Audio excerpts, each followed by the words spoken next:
Kalau anda seorang pemilik bisnes, anda tahu betapa pentingnya modal bisnes. Tanpa modal yang besar, bisnes mudah jatuh bila ekonomi tidak menentu. Tapi persoalannya, cukup ke sekadar simpan modal dalam bentuk tunai? Jawapannya tidak. Nilai duit makin lama makin susut.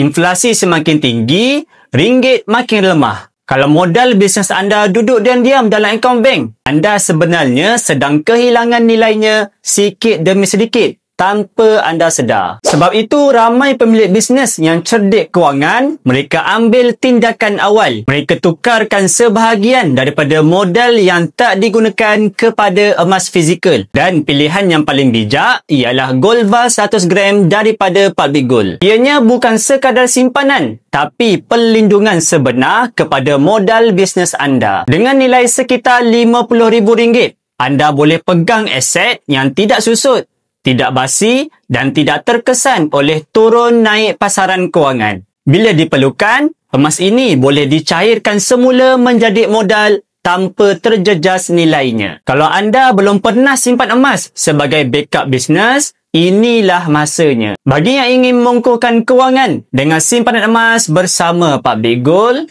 boleh tengok pin video tutorial di profil. InsyaAllah saya bantu sebaiknya.